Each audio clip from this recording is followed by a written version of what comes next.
Plan Nacional. Ahora vamos a ver la Política General de Ciberseguridad para la Administración Pública Federal y cómo, ¿no? O sea, qué es lo que nos sigue para nosotros, para las organizaciones en México. Esta política está llena de información importante que nosotros lo que hacemos es buscarle cómo se va vinculando con nosotros, ¿no? Va haciendo lo que nosotros estamos haciendo en el paralelo. México no tiene ningún atraso en esto, de ninguna manera. No tengo idea por qué los documentos no se habían publicado, pero va bien, a mí me gusta. Yo prefiero construir que otra cosa. Entonces, bueno, en esa parte coincidimos Enrique y su servidora. ¿Me das lo siguiente, Enrique, para acelerar?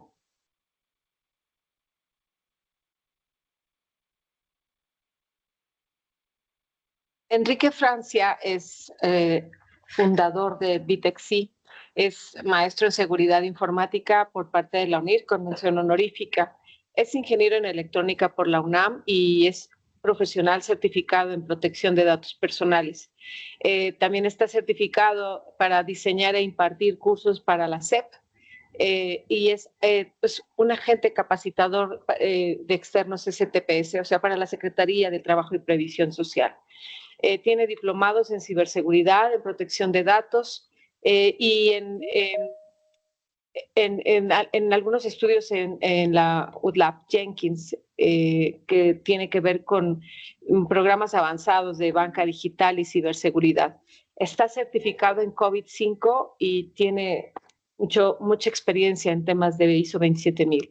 Es estratega, asesor e implementador de sistemas de gestión de seguridad de la información, justo lo que en estos momentos estamos tratando de trazar e ir comunicando a la sociedad en la parte de gestión de riesgos, en los marcos de gestión de seguridad de la información, que es en el que vive la administración pública, en la protección de datos en temas de PCI, GIPAA, la Ley General también de Protección de Datos en posesión de sujetos obligados y en la Ley Federal para lo que nos corresponde a los privados en la parte de protección de datos personales. Es un seguidor impresionante de la GDPR, el Reglamento General de Protección de Datos de la Unión Europea. Tiene también un gran talento en la parte de análisis de riesgos, continuidad de negocio, análisis de impacto al negocio y en infraestructuras críticas dentro del sector financiero y la industria en la que nos toca trabajar. Trabaja en la industria, en los family office y en empresas en general, en todo esto que acabamos de conversarles. Es conferencista en diversos escenarios, uno de ellos es en la Asociación Mexicana de Intermediarios Bursátiles, y bueno, pues 18 años de experiencia en ciberseguridad, más muchos antes en todos los temas de consultoría y tecnología. Gracias, Enrique, todos tuyos, y gracias por acompañarnos a todas y a todos. Muchas gracias por la presentación. Pues en realidad este tema de política, la política general de ciberseguridad para para el tema federal, para las agencias federales, vamos a decir, bueno, pues, ¿qué tiene que ver si esto es de gobierno? ¿Yo por qué tengo que estar involucrado en este tema? Al final de cuentas, pues todos estamos interconectados. La sociedad está interconectada desde el punto de vista de nosotros como personas físicas, de información, documentos, transacciones que hacemos con el gobierno en los diferentes niveles de gobierno, así como proveedores de servicio hacia el gobierno y entre los propios proveedores. Es una red, como ahí se muestra en este mapa de México, que todos estamos interconectados con todos. Se piensa, evidentemente desde el punto de vista federal, gobierno federal, que los proveedores son los que pueden en un momento dado, pues en un ataque de cadena de suministro, que son algunos de los tipos de ataque que puede haber, que un proveedor puede llevar un ataque, una infección, evidentemente no deseado, pero por ahí, en la vía de acceso, se puede hacer por ahí, pero también puede resultar exactamente al revés, que en un ataque que se genere directamente a alguna agencia federal, pues también sea pues en un evento colateral, pues llegar también a las instituciones privadas. ¿Por qué? Pues porque finalmente todos estamos interconectados. Entonces, es relevante finalmente, pues digamos, este paraguas que se está eh, ofreciendo, que se está presentando, porque si el mismo gobierno federal es el que está haciendo este esfuerzo, pues es algo que debemos de aprovechar todos para subirnos a ese esfuerzo y empezar a hablar todos desde el punto de vista ciberseguridad, porque no es que veamos al gobierno como si fuera una gran empresa. Si le pegan a México, nos pegan a todos, ¿no? No es que, ay, pues le pegaron al SAT, ¿no? Se llevaron mis datos, no, que le pegaron al Seguro Social. Pues sí, eran mis datos también los que estaban ahí. Entonces, tenemos que verlo como un todo y aportar nuestro granito de arena para hacer un México, pues, más ciberseguro. Vamos a platicar, vamos a poner un video que me parece que es un muy buen resumen justamente de esta política general de ciberseguridad y empezamos. En nuestro mundo hiperconectado hay una batalla constante que se libra en silencio, y México está justo en medio de ella. Hoy vamos a analizar el nuevo y ambicioso plan de ciberseguridad que busca proteger a todo el gobierno federal. A ver, para que nos demos una idea de la magnitud del problema, arranquemos con un número. Y es un número que impresiona. 324,000 millones. Esa es la cantidad de intentos de ciberataques que sufrió México solo en 2024. Ojo, no hablamos de una amenaza hipotética, es un bombardeo digital, masivo y diario. Frente a una avalancha así, es como intentar detener un tsunami con baldes de arena. Los esfuerzos aislados, pues, no sirven de mucho. Se necesita una estrategia unificada, una respuesta coordinada. Entonces la pregunta es obligada. ¿Cuál es el plan de México? Ok, para empezar, tenemos que entender bien cómo es este campo de batalla. Comprender por qué una política de este tipo no es solo algo bueno de tener, sino algo absolutamente crítico en este momento. Claro, el avance digital es una moneda de dos caras, ¿no? Por un lado, es increíble que casi el 74% de los hogares en México ya tengan Internet. Pero por el otro, esto significa que la superficie de ataque, o sea, todos los puntos por donde un atacante puede entrar, ha crecido de una forma brutal. Básicamente, hay muchas más puertas y ventanas digitales abiertas. Y aquí viene lo interesante, o lo preocupante, según se vea. En el mundo digital, esa línea que separa lo público de lo privado se vuelve súper borrosa. Un ataque contra una empresa privada puede, en cuestión de minutos, convertirse en una amenaza para el gobierno, afectando la infraestructura y la seguridad de todos. Esto nos lleva a la siguiente pregunta. ¿Qué es lo que está en juego realmente? Porque no estamos hablando de simples datos flotando por ahí en la nube, estamos hablando de cosas muy concretas, de servicios que usamos todos los días. Pensemos en lo que podríamos llamar las joyas de la corona de un país digital. Hablamos de los datos personales de millones de personas, de servicios básicos como la salud o la educación, de la infraestructura crítica como la electricidad o el agua, y, quizás lo más frágil de todo, la confianza de la gente en que usar los sistemas digitales es seguro. Bueno, ya vimos el tamaño del problema. Ahora pasemos a la solución. El gobierno ha puesto sobre la mesa un nuevo plan, unificado y para todos. El nombre oficial es la Política General de Ciberseguridad para la Administración Pública Federal. La idea aquí no es poner un curita o un parche, se trata de crear una estructura completa, un marco de trabajo para que todas las agencias del gobierno jueguen con las mismas reglas y se defiendan juntas.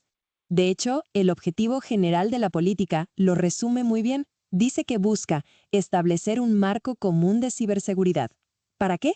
Para salvaguardar derechos, proteger información y, muy importante, garantizar la resiliencia de los servicios, o sea, que puedan aguantar un golpe y seguir funcionando. Perfecto, ya sabemos qué es esta política y por qué es tan necesaria. Ahora vamos a lo bueno. ¿Cómo funciona en la práctica? ¿Cuáles son los pilares que la sostienen? Miren, la estrategia completa es bastante densa, tiene 8 ejes, pero para que quede claro, podemos agrupar todo en 3 grandes pilares. El primero es gobernanza, poner orden con reglas claras y un liderazgo que todos reconozcan. El segundo es defensa, mejorar cómo se manejan los riesgos y cómo se responde cuando algo malo pasa. Y el tercero, que es clave, es cultura, capacitar a la gente y hacer que todos piensen en seguridad desde el principio. Y para que todo esto funcione, se apoya en una filosofía que está cambiando las reglas del juego. Se llama confianza cero o zero trust. La idea es radical, pero simple. Se acabó eso de confiar en alguien solo porque está dentro de la red. Ahora el lema es, nunca confíes, siempre verifica. Cada persona y cada dispositivo tiene que demostrar quién es cada vez que quiere acceder a algo. Y esto nos lleva a otro cambio de chip, uno que es fundamental, el principio de ciberseguridad por diseño. ¿Qué significa? Que la seguridad deja de ser algo que se pone al final, como una capa de pintura. Ahora tiene que ser parte de los cimientos de cualquier nuevo sistema o proyecto de tecnología desde el día 1. Ok, ¿y quién hace qué en todo este nuevo esquema?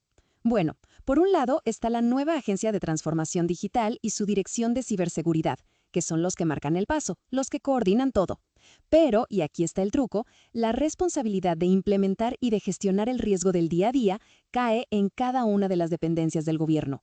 Es decir, hay una cabeza que dirige, pero cada quien es responsable de cuidar su propia casa.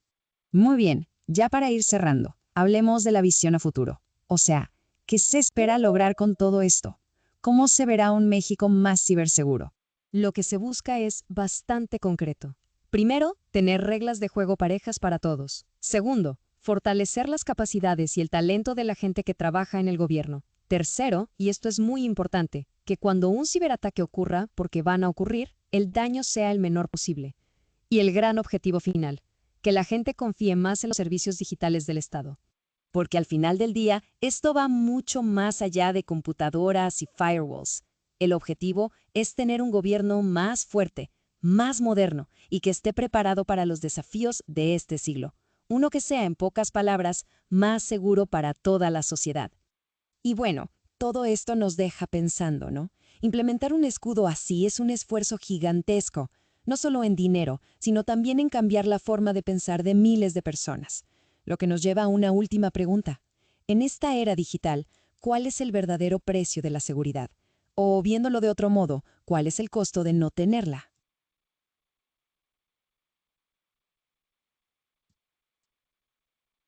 Bueno, pues me parece que resume bastante bien lo que es la política, pero de cualquier manera, pues vamos a profundizar un poco en estos temas. Eh, ya vimos, y este es un dato que nos da Fortinet, la cantidad de ataques que se genera pues realmente es brutal y esto nos hace ahora sí que levantar las manos, ¿no? No tener un escudo contra esto pues es una locura. Y si todos jalamos parejos, pues va a ser más fácil, porque ya platicábamos, ¿no? Estamos interconectados.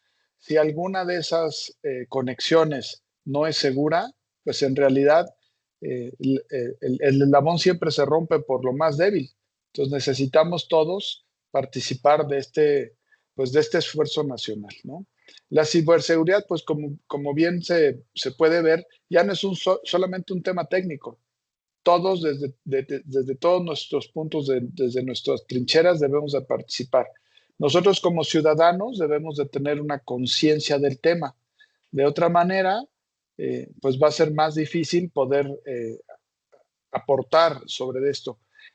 Ya desde hace tiempo los atacantes consideran que es mucho más fácil atacar a una persona, ya sea a un colaborador o que a una dependencia. ¿Por qué? Porque las dependencias y las instituciones privadas pues tienen ya, pues digamos, sistemas implementados, pero la gente no tiene la conciencia. Entonces, atacan a un colaborador y ese colaborador, al tener información, al tener correos electrónicos, al tener accesos a las instituciones, pues por ahí se van teniendo pues justamente los ataques. Dicen que ahora los atacantes ya no hacen como antes, que eh, hacían ataques de fuerza. Ahora dicen que se firman. ¿Por qué? Porque los mismos colaboradores son los que tienen las credenciales y esas credenciales son las que son robadas de alguna manera y el acceso de alguna manera por ahí también se genera. Entonces, esto nos da un buen indicio del tamaño de la problemática.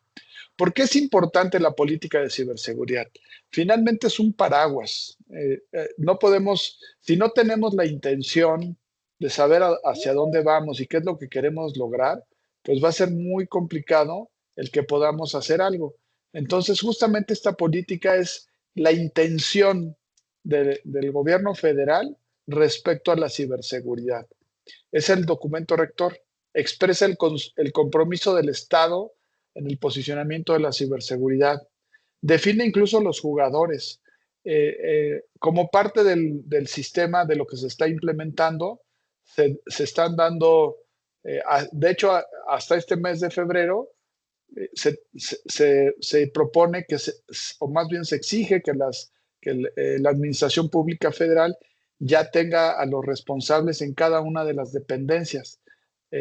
Y esto pues es un avance porque al final de cuentas hacia allá vamos. Si no hay responsables, pues ¿quién lo va a llevar a cabo? Y en febrero se tenían 60 días para hacer esto. De hecho, se cumplió el día 25 de febrero pasado. Ya todas las dependencias de gobierno deberían de tener a sus responsables de ciberseguridad, porque como bien comentábamos se veía en el video, cada dependencia deberá de seguir siendo responsable de la seguridad. Entonces, no es que se delegue, es que ahora lo que se hace es, se indica, se reafirma que cada dependencia debe tener sus propias protecciones y sirve como un marco de referencia para todos.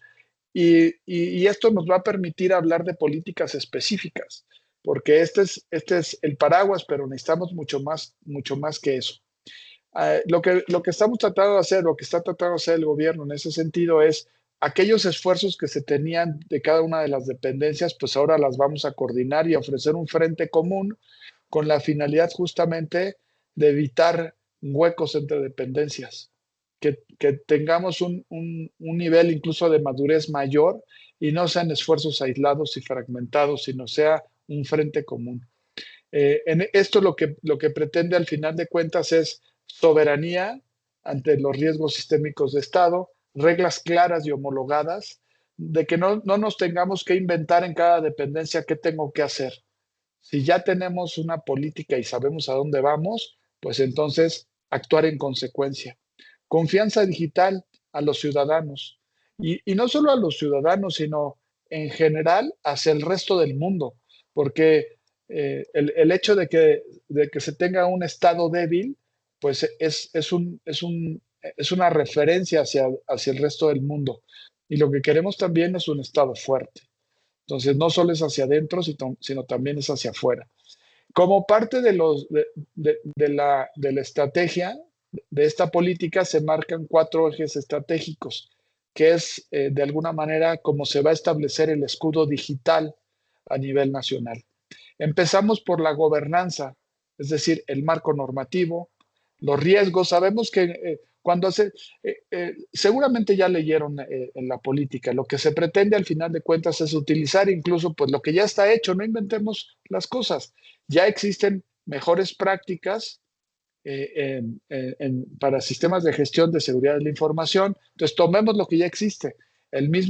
Esta misma política habla de NIST, de ISO 27000, de controles SIC, etcétera. Entonces, tomemos lo que ya hay para hacerlo. Pero, ¿qué es lo que marcan todas estas buenas prácticas? Pues empezar por los riesgos. Porque si no empezamos por los riesgos, pues cualquier implementación que hagamos puede resultar demasiado costosa o terminar donde no queremos. Tenemos que saber qué es lo que vamos a proteger, entonces necesitamos conocer la infraestructura, necesitamos tener un sistema de respuesta porque finalmente ya lo sabemos, esto no es nuevo, el ataque va a ocurrir, entonces tenemos que estar preparados para enfrentarlo y tener una respuesta adecuada. Identidad. Si sabemos, si tenemos, hay 2 grandes temas en la ciberseguridad. Uno es las joyas de la corona, es decir, toda la información, ya sea personal o no, pero toda la información que se tiene, hay que cuidarla. Si eso lo cuidamos, pues podemos tener un gran avance. Y esto significa que tenemos que tener, debemos tener un inventario de activos y tenemos que tener una clasificación de la información porque no toda la información tiene el mismo nivel de sensibilidad.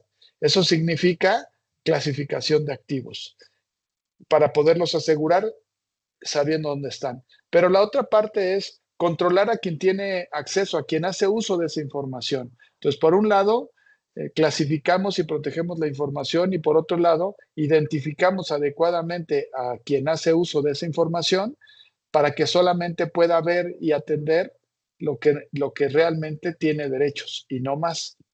La cadena de suministros es muy importante porque al final de cuentas ningún gobierno, y no estoy hablando solamente de México, ningún gobierno a nivel mundial puede operar por sí mismo, necesita de la parte particular. Y esa parte es la cadena de suministros, los terceros. Y los terceros que ofrecen servicio a la parte de gobierno, pues tienen que ser confiables. Y confiables no solo desde el punto de vista de que se les pregunte y digan, sí, yo soy confiable, sino desde el punto de vista que lo puedan demostrar y que realmente lo sean. Y la otra parte que tenemos que atender, pues finalmente es la cultura de ciberseguridad. Y ya lo comentaba hace rato, el hilo se rompe por lo más delgado. Entonces, si nosotros como sociedad civil, si nosotros como empresas particulares, si nosotros como academia, etcétera, no tenemos esa cultura, pues al final de cuentas nosotros vamos a ser el medio por el que un ciberataque se lleve a cabo. Entonces, sí tenemos que estar preparados y van a decir, bueno, pero ¿yo qué tengo que ver en eso? Pues mucho, porque si nosotros somos parte de la economía digital, de esas interconexiones, pues así como tenemos una computadora, o en este caso, por ejemplo, un coche, pues sí somos responsables del coche, pero también somos responsables de conocer la parte legal de todo lo que involucra un sistema de tránsito. Entonces, es lo mismo. Tenemos una computadora que vendría siendo nuestro coche, pero tenemos que tener la cultura y el conocimiento no solo de manejar el coche, sino de todo lo que involucra y el riesgo que representa el tener pues estas herramientas tecnológicas. Y por supuesto, la innovación, porque esto ya lo vimos y lo censamos a cada rato con el tema de la inteligencia artificial. Eh, Hay muchos que piensan que la inteligencia artificial empezó hace 3 años, pero en realidad no es a partir de ChatGPT que hay inteligencia artificial. Ya tiene muchos años, desde Turing, a lo mejor alguien vio por ahí esta película donde las cajas de encripción de los alemanes, que es quien las de alguna manera descifró fue Alan Turing. Desde entonces hablamos ya de inteligencia artificial, desde ese momento. Entonces, la inteligencia artificial ya tiene mucho en nuestras vidas. Apenas la empezamos, digamos, nosotros mismos como ciudadanos a probar. Y esas innovaciones apenas estamos viendo la punta del iceberg. Van a ser mucho mayores y exponenciales cada vez más. Entonces, estos son los 8 ejes estratégicos rectores y cada uno de ellos, pues, primero nos dice que va a haber una sola entidad o ya hay una sola entidad rectora, que es la Agencia de Tecnología y ya no me acuerdo ni siquiera las siglas. Agencia de Transformación Digital. Agencia de Telecomunicaciones y la Dirección General de Ciberseguridad. Estas son las agencias, las entidades que van a estar al frente de todo este esfuerzo y evidentemente en un marco normativo. De otra manera, pues no vamos a saber cómo debe de actuar cada una de las partes que intervienen. Y como bien comentábamos, la resiliencia, los riesgos y la resiliencia, hay que empezar por los riesgos. Si no tenemos un inventario de activos, no vamos a poder conocer los riesgos. Y esto nos va a permitir justamente hacer los enfoques preventivos adecuados para garantizar la continuidad. Nosotros desde el punto de vista particular, como particulares, como entes particulares, pues en realidad también tenemos que establecer diferentes acciones y van en el mismo sentido. Tenemos que tener gobernanza dentro de nuestras empresas, tenemos que tener riesgos y resiliencia de nuestras empresas, y al final de cuentas, ¿cómo se traduce hacia nosotros como entidades particulares? Pues políticas de cumplimiento legal y regulatorio, políticas de gestión de riesgos, políticas de auditoría y revisión de los sistemas de gestión de seguridad de la información, políticas de gobierno de datos, de continuidad de negocio, de riesgos tecnológicos y operativos, porque cuando hablamos de riesgos no solamente hablamos de riesgos tecnológicos, hablamos de mucho más riesgos. Políticas de gestión de cambios, políticas de respaldo, y todas estas políticas que aquí vemos y más de las que vamos a ir viendo, nosotros como implementadores, nosotros como VTech, ya tenemos estas políticas, no hay que inventarlas, ya las tenemos y las vamos adaptando conforme los clientes van requiriendo justamente estas implementaciones. En el caso de la infraestructura, pues tenemos que hacer hardening. ¿A qué se refiere esto? Que tengamos configuraciones seguras, que no tengamos cosas de más. Un ejemplo muy sencillo, si tenemos un sistema operativo, por ejemplo, Windows, pues quitarle lo que no vamos a utilizar y dejar solamente lo que realmente utilizamos. Esto con la finalidad de que la superficie de ataque sea lo más reducida posible. Cifrado, creo que aquí no hay mucho que ahondar, pero de los temas interesantes, por ejemplo, el CSIRT de la Administración Pública Federal y el SOC federado, son temas interesantes. ¿A qué se refieren estos términos? El caso del SOC federado significa que cada institución, cada administración, deberá de mantener su propio SOC. Es decir, va en concordancia con lo que decíamos antes. Cada uno deberá de protegerse adecuadamente. ¿Por qué cada uno tendrá que tener su propio SOC? Porque cada uno tiene un enfoque diferente, un alcance distinto, diferentes activos que proteger.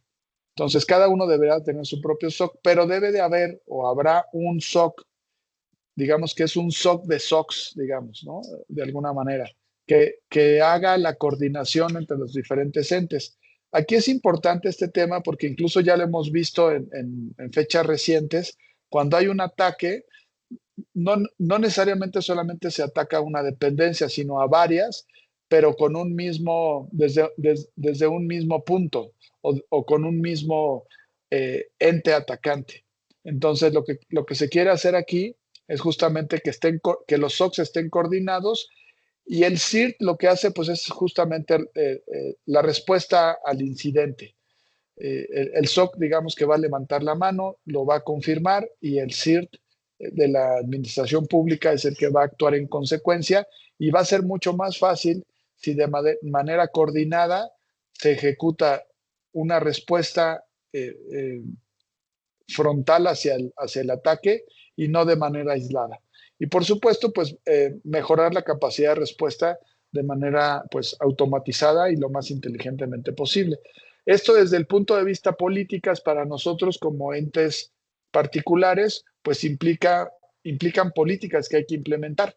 Entonces, nosotros tenemos que implementar políticas de gestión de activos, de seguridad física ambiental, de redes y comunicaciones, de seguridad de infraestructuras críticas, de gestión de incidentes, monitoreo y registros, reporte y escalamiento, una política, por supuesto, de gestión de vulnerabilidades y como se mencionaba anteriormente, de gestión de incidentes.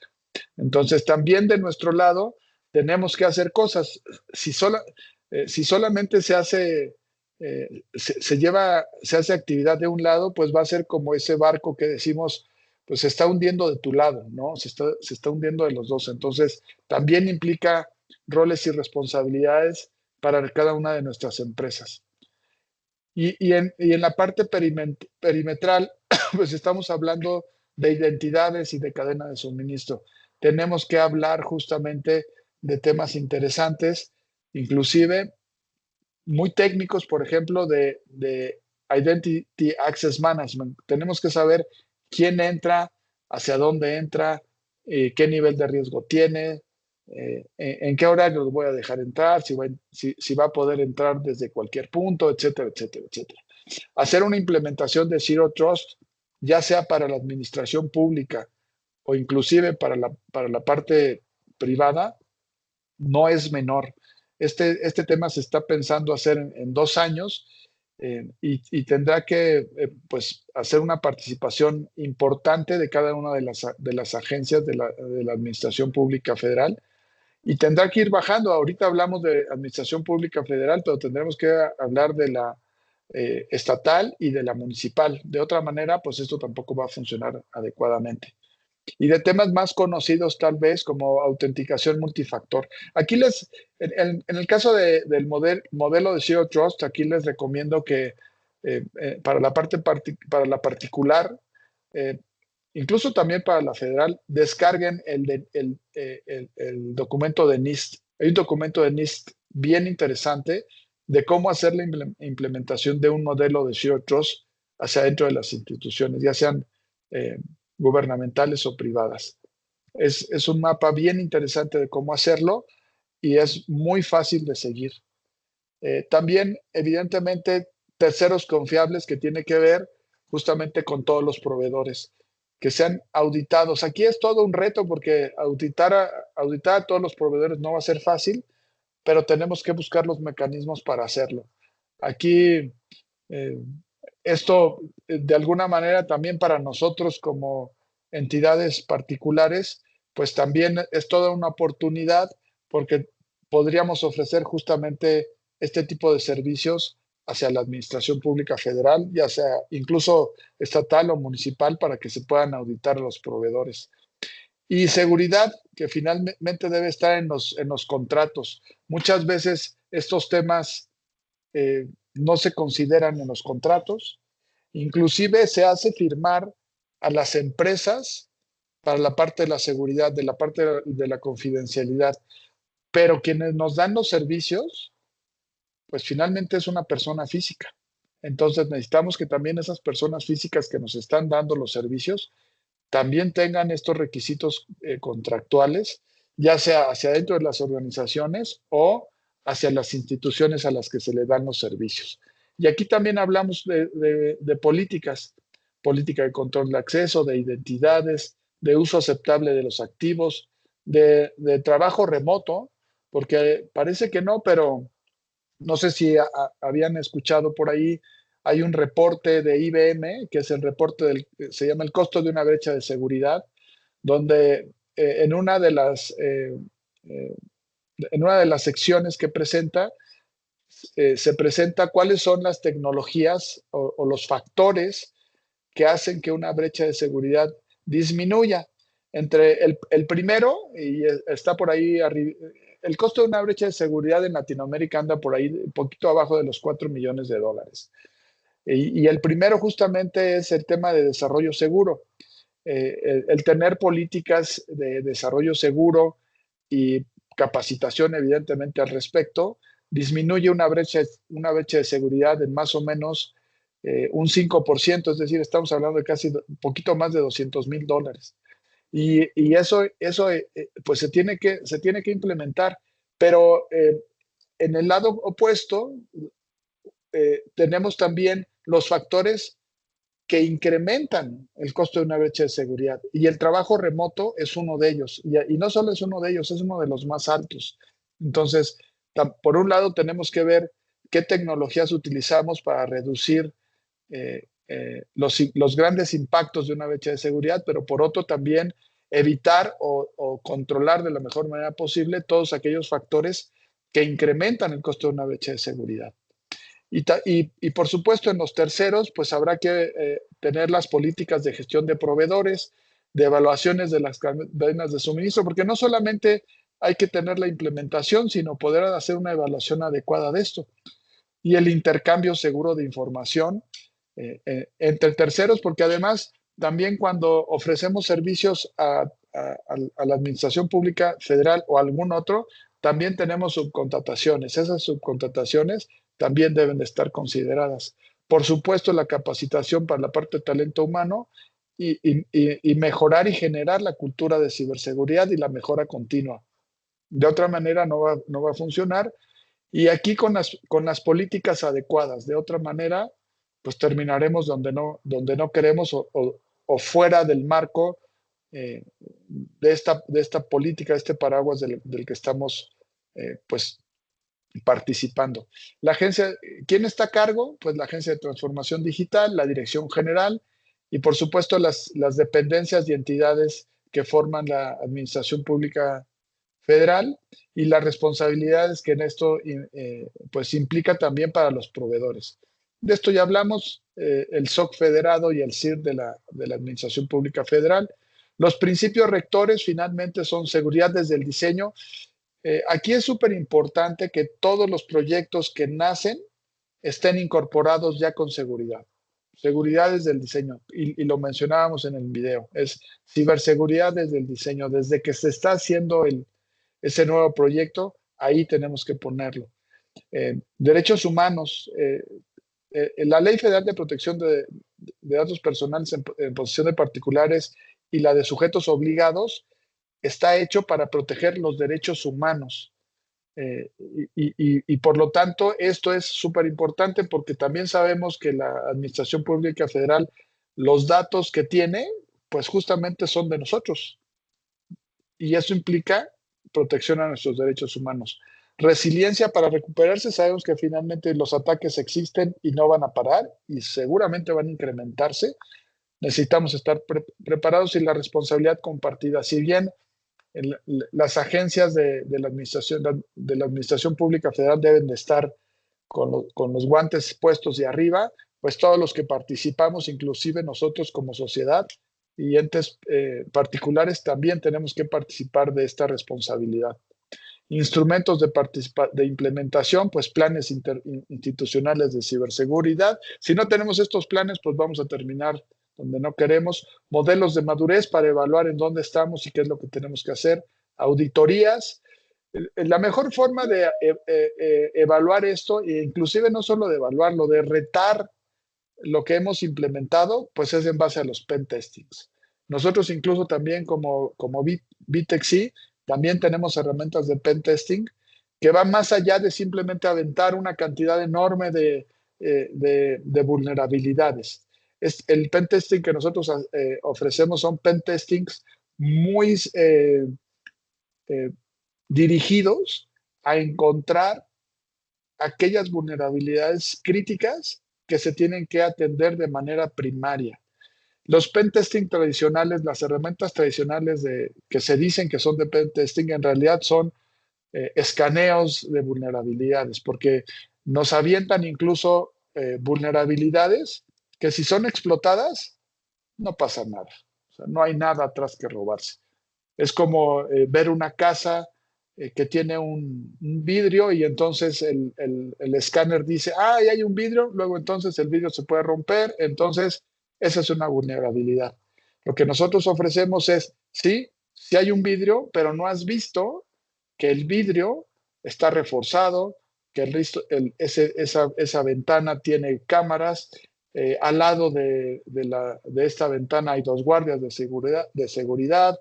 Detrás hay un mecanismo sensor, hay un mecanismo blindado en la ventana. ¿Y qué crees?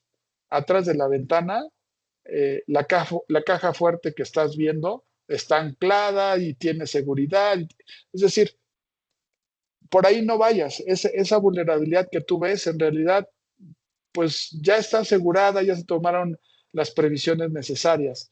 Nosotros hacemos un pentesting diciendo cuáles son las vulnerabilidades reales que tienen que ser atendidas, lo que implica una lista corta de vulnerabilidades que atender. Y por supuesto, protocolos de reporte, mecanismos estandarizados que nos permitan reaccionar y saber lo que está pasando. Pues todo esto al final de cuentas es beneficio para nosotros como sociedad, no solo como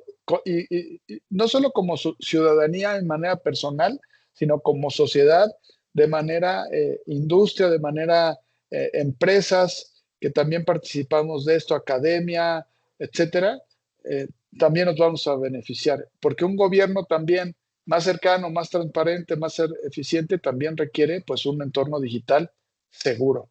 Es una responsabilidad, como lo comentaba hace rato, compartida. ¿Dudas, preguntas, comentarios?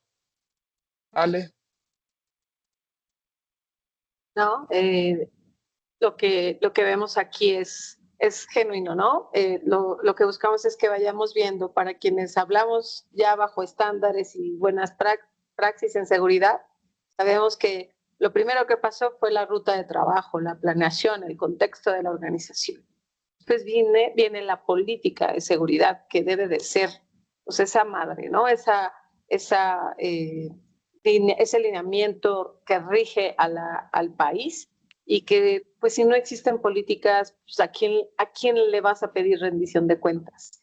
No pueden ser letras muertas, tienen que ser letras súper vivas y que realmente le demos una experiencia tanto a las áreas que tenemos que proteger como las personas a las que tenemos que cuidar, pero también las personas que deben de cuidarse. Y esto es como una cascada, ¿no? O sea, al final es un trabajo para todos. ¿Me sigo? Sí.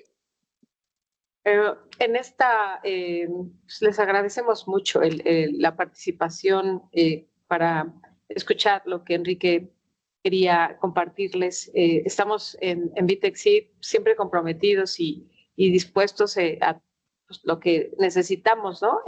Saber, conocer, aprender, estar capacitados, educados y profesionalizados en este tema, no importa el perfil que tengamos. Esto no solamente es para la gente de ciberseguridad.